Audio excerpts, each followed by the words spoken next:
যে হলো আমাদের পাস্তার ওভারঅল লুক।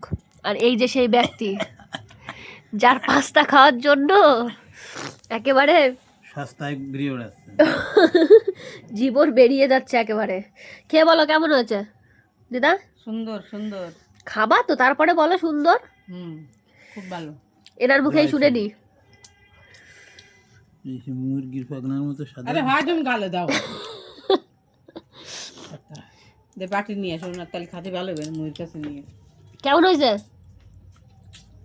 মুড়ি দেবে তো। কত নকশা দেখো বন্ধুরা। ভালো হয়েছে? কি ক হয়েছে? ক পাইছি আমি? হ্যাঁ সুন্দর হয়েছে। ক পাইছি? আরে হ্যাঁ। আরে তুমি বলো কিসের জন্য? তুমি কও না কেন? কও। নাম্বার 1 এইটুকুই জানি, কোয়া না খাওয়া জানি। ধরে রেখো। ঠিক আছে।